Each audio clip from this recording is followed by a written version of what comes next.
మా అక్కగారైన sister Mary gold గారు దేవుని వాక్యం అందించబోతూ ఉన్నారు.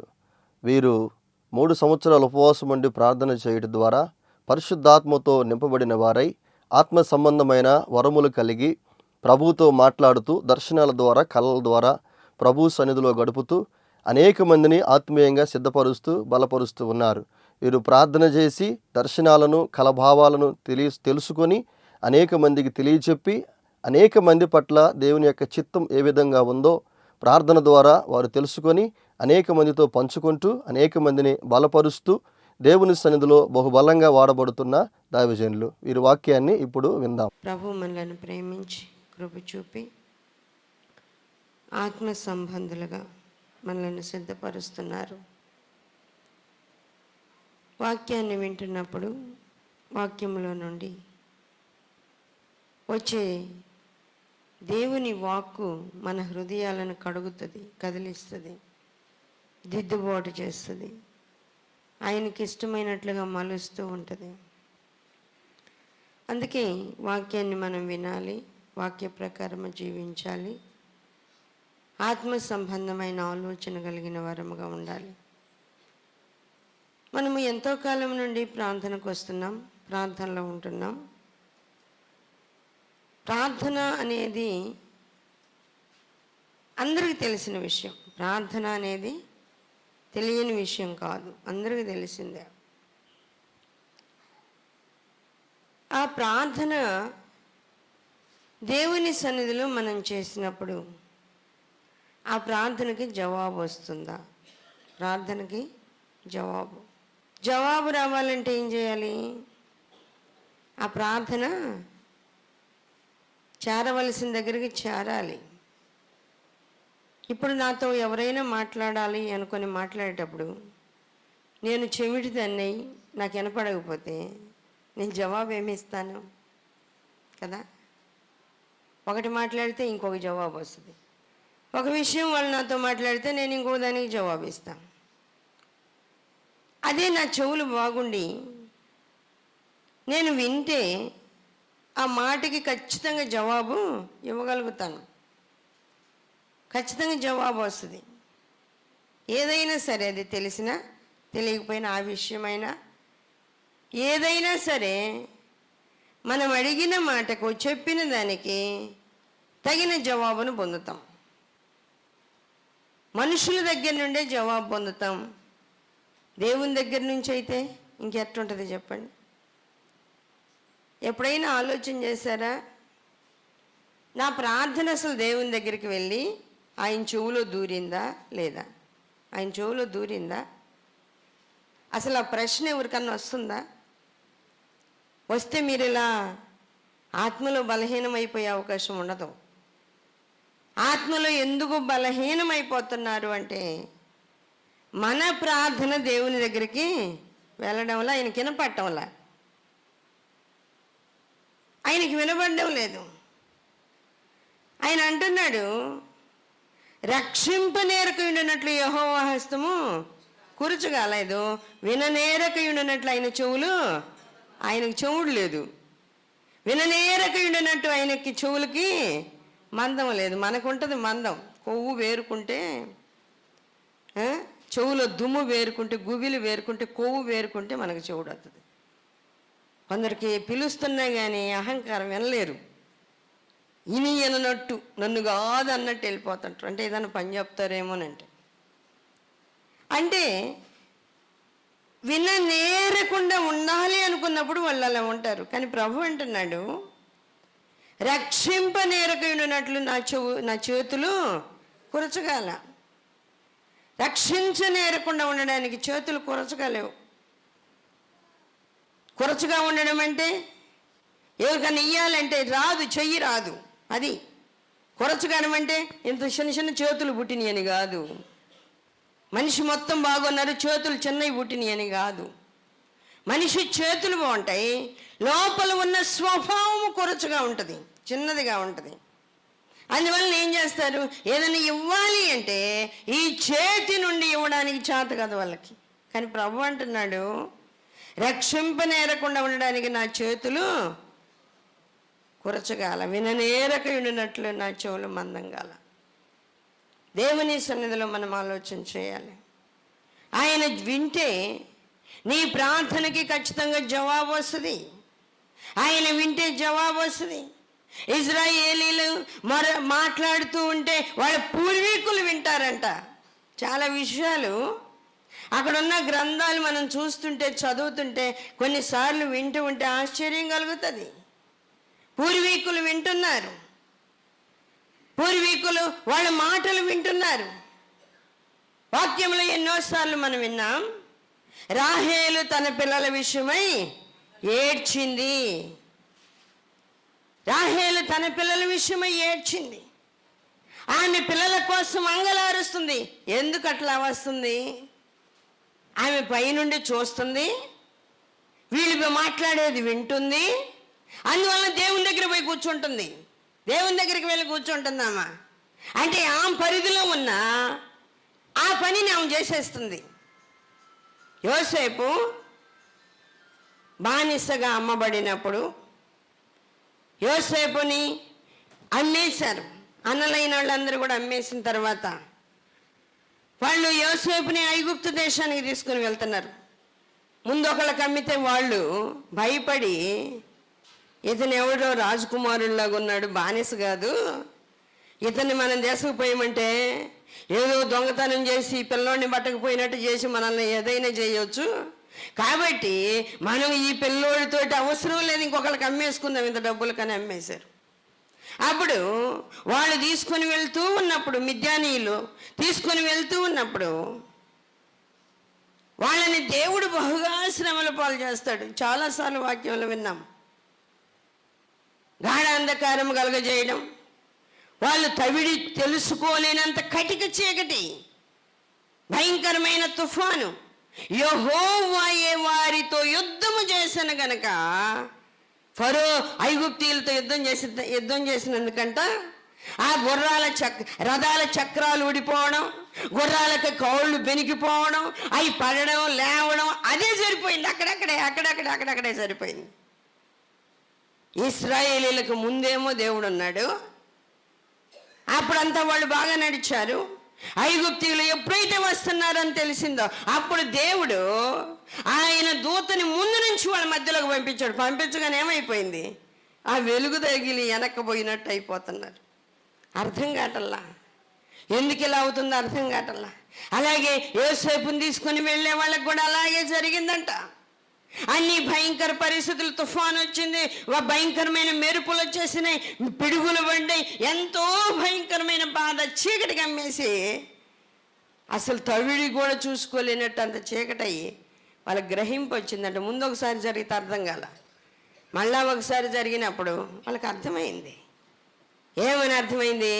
ఈతను బానిస కాదు, ఇతను ఏదో గొప్ప వ్యక్తి, మనకు అర్థం కాక మనం తీసుకెళ్తే ఇది మనము తెలుసుకోవాలి అంటే ఈ బానిస విషయమై మనకి ఇలా జరిగింది అని తెలుసుకోవాలంటే ఆ బానిసతో చెప్పి ప్రార్థన చేయించుకుందాం.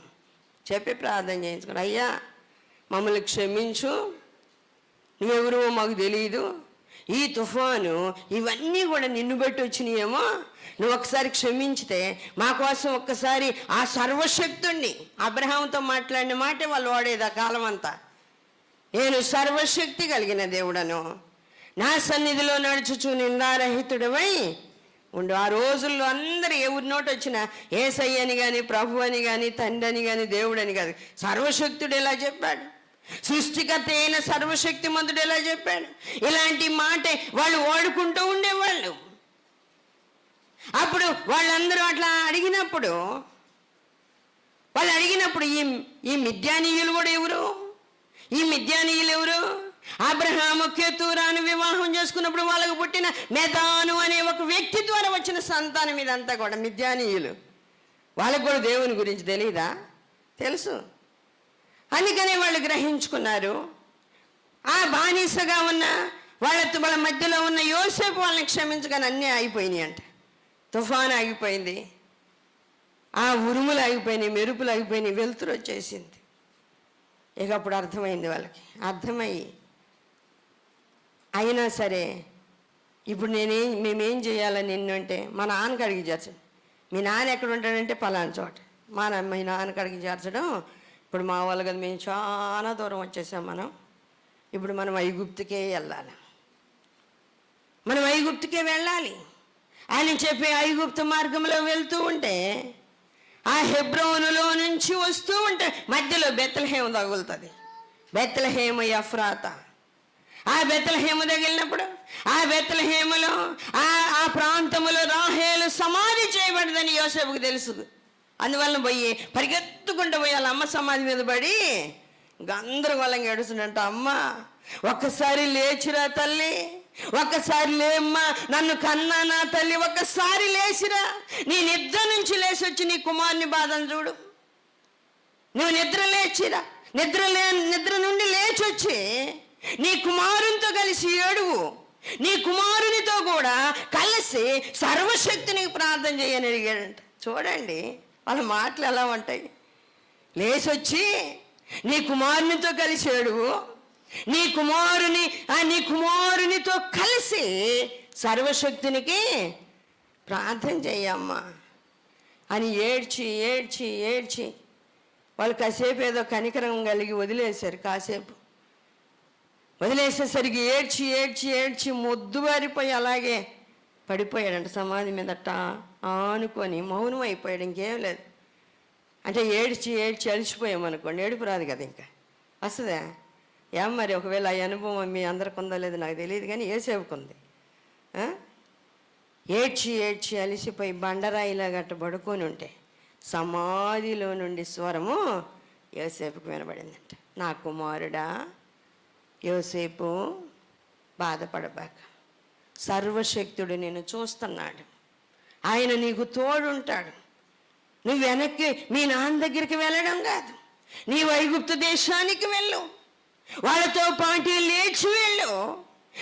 నీ తండ్రి అయిన దేవుడు సర్వశక్తిమంతుడు నీకు తోడుంటాడు, నిన్ను నడిపిస్తాడు.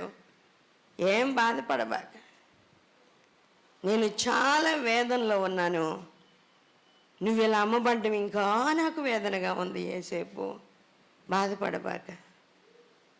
బాధపడబాక అని ఓదార్చిందంట. ఆశ్చర్యమైందంట యోసేపుకి. ఇదేంటి అమ్మ లేచిరా అన్నాను కానీ లేచి వస్తుందని మాట్లాడుతుందని నేను అసలు అట్లాంటి ఆలోచన చేయలేదే. మా అమ్మ మాట్లాడుద్దు అనుకోలేదే. నేను లోపల నుంచి స్వరం ఏంటి, ఈ మాటలేంటి, మా అమ్మ నా తల్లి ఎలా మాట్లాడుతుందేంటి? యోసేపు మా బాధలో నా రంగుల చొక్కా తీసేశారమ్మా, ముక్కలైపోయిందమ్మా. ఆ బాధ నేను భరించలేనమ్మా. నా అన్నలు నా పట్ల కుట్ర చేశారు చూడమ్మా, ఒకసారి రామ్మ, వాళ్ళతో వ్యాజ్యం ఆడదురమ్మా. తల్లిని పిలుచకపోతారు కదా తగులాటకి. పిల్లోడిని ఉండని ఏదన్నా అనుకో, నువ్వు అడుగుదూరమ్మ అని తల్లిని పట్టుకొని లాక్కొని పోతారు. అట్లనే యోసేపు పాపం వాళ్ళ అమ్మని అడిగినందుకు వాళ్ళ అమ్మ అంటుంది, సర్వశక్తుడు నీకు. ఆ రోజు డిసైడ్ అయిందా, ఎవరికి ఏ కష్టం వచ్చినా పోయి ఆడ కూర్చుంటుంది. ఎవరికి ఏ బాధ వచ్చినా, ఏ కష్టం వచ్చినా, ఏ యుద్ధం జరిగినా, ఏ శ్రమ వచ్చినా పోయి రాహేలు తన పిల్లల విషయమై దేవుని సన్నిధిలో ఏడుస్తుంది. రాహేలు తన పిల్లల విషయమై ఏడుస్తుంది. దేవుని సన్నిధిలో ప్రభువు మొర వినాలి. ఆయనతో మాట్లాడినప్పుడు ఆయన జవాబు వినాలి, జవాబు ఇవ్వాలి. యోసేపు మొరపెడితే దేవుడు విన్నాడు, యాకోబు మొరపెడితే దేవుడు విన్నాడు. యాకోబు కూడా అంటున్నాడు ఏడుస్తూ, యోసేపా నా కుమారుడా, నువ్వు ఒక్కసారి రాయ్యా, లేచిరా. చనిపోయాడు అనుకుంటున్నాడు యాకోబు, పాపం తెలియదు కదా. యాకోబు చనిపోయాడేమో యోసేపు అని ఏడుస్తూ ఉన్నాడు, అంగలారుస్తూ ఉన్నాడు. యాకోబు ఏమని ప్రార్థన చేస్తున్నాడంటే, ఇదిగో నా కళ్ళ నీళ్లు నా గడ్డం మీద నుంచి కారిపోతా ఉన్నాయి కదా, ఇవన్నీ నువ్వు లెక్కించి సర్వశక్తునికి అప్పగించు. అది దావీదు ప్రార్థన నాకు జ్ఞాపకం వచ్చింది. దావీదు ఏమంటాడు, అవి నీ కవిలలో కనబడను కదా, నీవు నా కన్నీళ్లను నీ బుడ్డిలో దాచి ఉంచావు, అవి నీ కవిలలో కనబడ. అంటే వాళ్ళ యొక్క జరిగిన అనుభవాలు వాళ్ళకి మరలా జ్ఞాపకానికి వస్తుంటాయి. దేవుని సన్నిధిలో మనం ఆలోచన చేయాలి. యాకోబు కూడా అలాగే అంటూ ఉంటాడు, అలాగే పంగలారుస్తూ ఉంటాడు, ప్రార్థన చేస్తూ ఉంటాడు. రాహేలైతే చనిపోయింది కాబట్టి దేవుని దగ్గరికి వెళ్ళి కూర్చొని మొరపెడుతూ ఉంటుంది. ఇర్మియా గ్రంథంలో మనం ఒకసారి వాక్యంలో విన్నాం, వాక్యంలో చూస్తూ ఉన్నాం. ఇర్మియా గ్రంథంలో ఏమని రాయబడుతుంది?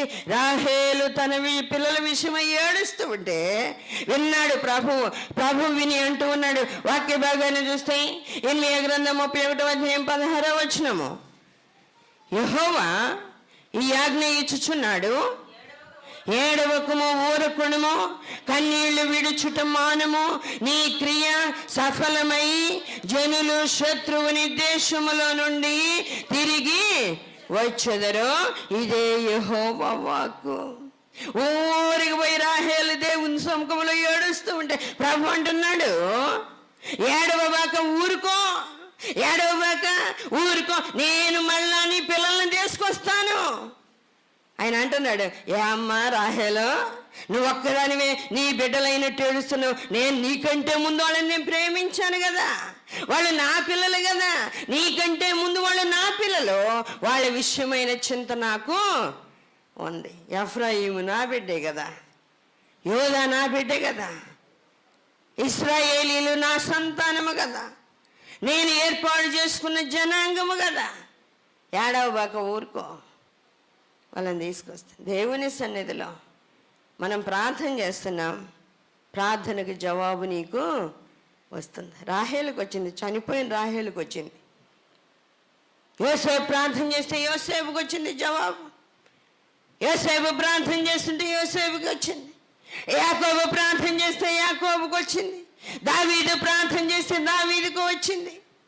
దేవుని సన్నిధిలో నీవు ప్రార్థన చేస్తే నీ ప్రార్థనకి జవాబు వచ్చిందా? రాలేదంటే అసలు ఎప్పుడన్నా పరీక్షించావా? ఒక ఫైలు, ఒక జాబ్ రావాలంటే నా ఫైల్ అంట కలెక్టరేట్లో ఒక ఆఫీసర్ దగ్గర ఆగిపోయిందంటే ప్రార్థన చేయండి అన్నమాట. అంటే నీ ఫైలు ఏ ఆఫీసర్ దగ్గర ఆగిపోయిందో నీకు తెలిసినప్పుడు నీ ప్రార్థన ఎక్కడ ఆగిపోయిందో నీకు తెలియడం లేదా? దారిలో ఎక్కడ ఆగిపోయిందో నీకు అర్థం కావడం లేదా?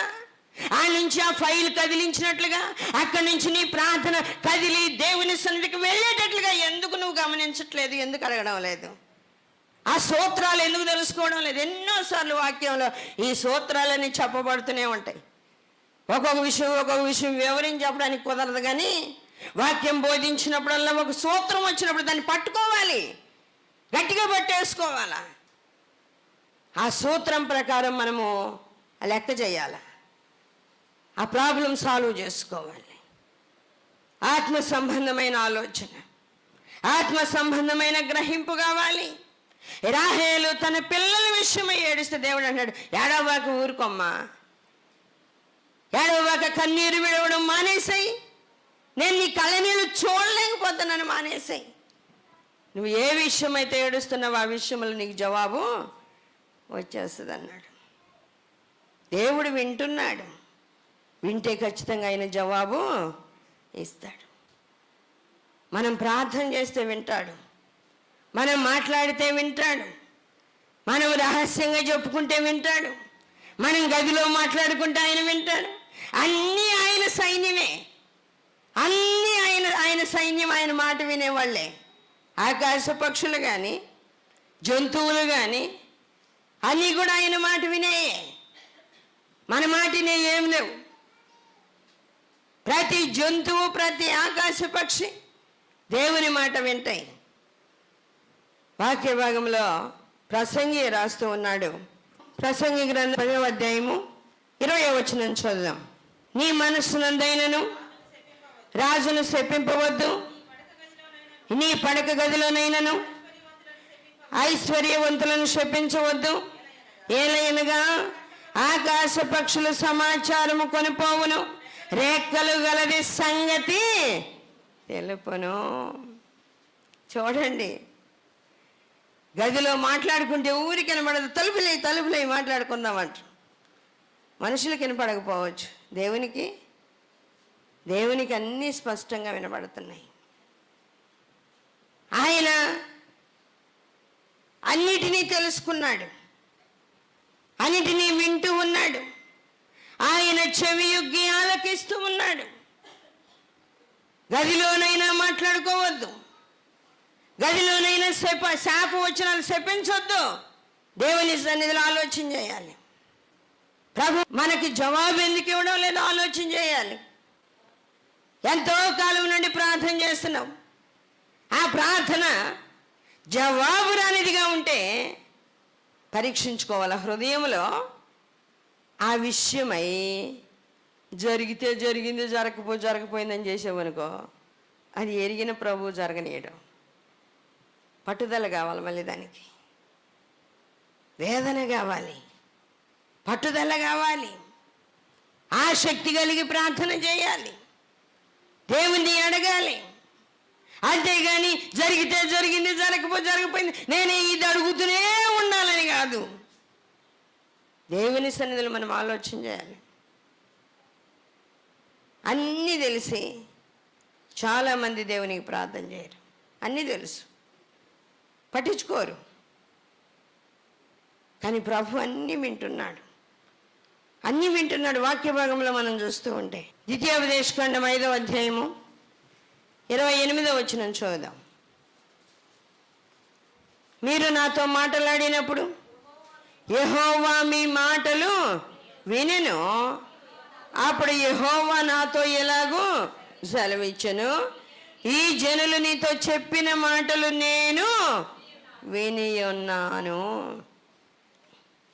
ఈ జనులు నీతో చెప్పిన మాటలు నేను విని ఉన్నాను. సణిగితే వింటున్నాడు, గొనిగితే వింటున్నాడు, పొగిడితే వింటున్నాడు, ప్రార్థన చేస్తే వింటున్నాడు, స్తుతి ఆరాధన చేస్తే వింటున్నాడు, మీరు ఒకళ్ళనొకళ్ళు మాట్లాడుకుంటుంటే వింటున్నాడు, మీరు ఒకళ్ళనొకళ్ళు తిట్టుకుంటుంటే కూడా ఆయన వింటూనే ఉన్నాడు.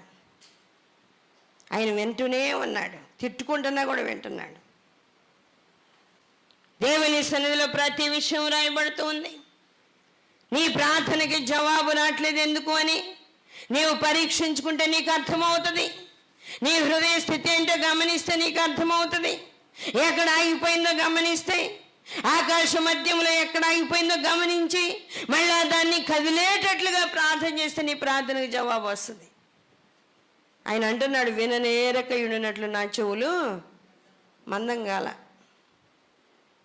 నా చెవులు మందంగాల. నీ ప్రార్థనలోనే శక్తి లేదు, నీ ప్రార్థనలోనే నా చెవుల దాకా చేరే ఆ శక్తి రావడం లేదు. చేసి చేసి చేసి చేసి ప్రార్థన జవాబు లేని ప్రార్థన అయిపోతుంది. కానీ విషయం ఏందో దేవుని దగ్గర అడిగి మనము తెలుసుకోవాలి. అన్నిటికీ మూల కారణం మౌనంగా కనిపెట్టి దేవుని సన్నిధిలో ఉండడమే. ప్రతిదానికి జవాబు రావాలంటే దేవుని సన్నిధిలో మౌనంగా కనిపెట్టి ఉండాలి. ఆయన మన హృదయం గురించి ఏం చెప్తున్నాడో, మన గురించి ఏం మాట్లాడుతున్నాడో దానిని వినడానికి మనము ఆయన సన్నిధిలో కాచుకొని ఉండాలి. ఇశ్రాయేలీయులకు మాంసం లేకపోతే గొనుగుతున్నారు, మాంసం లేకపోతే సణుగుతున్నారు, నీళ్లు లేకపోతే సణుగుతున్నారు. అసలు వాళ్ళ మాటలు ఎలా ఉంటాయో తెలుసా? యాకోబు కూడా అలానే ఉంటాడు. నీకు బదులు నేను చనిపోయింటే బాగుండేది ఏసేవా, నీకు బదులుగా నేను చనిపోయింటే పోయేది, అసలు ఈ బతుకెందుకు చస్తే పోయేది అనే ఆలోచన వాళ్ళకు ఉంటుంది. ఒకవేళ మాట్లాడాల్సి వచ్చిన, గొనగాల్సి వచ్చినా కూడా అలానే మాట్లాడతారు వాళ్ళు. ఏమంటారు? ఐగుప్తు దేశంలో సమాధులు లేవు, చోట్లేక ఇక్కడికి తెచ్చినవా మోషే? అక్కడ సమాధులకు చోటు లేదా? ఐగుప్తు దేశంలో మేము సమాధి చేయబడలేమా? ఎందుకు ఇక్కడ దగ్గర తీసుకొచ్చావు? అక్కడ సమాధులు లేవని ఇక్కడికి తీసుకొచ్చావా?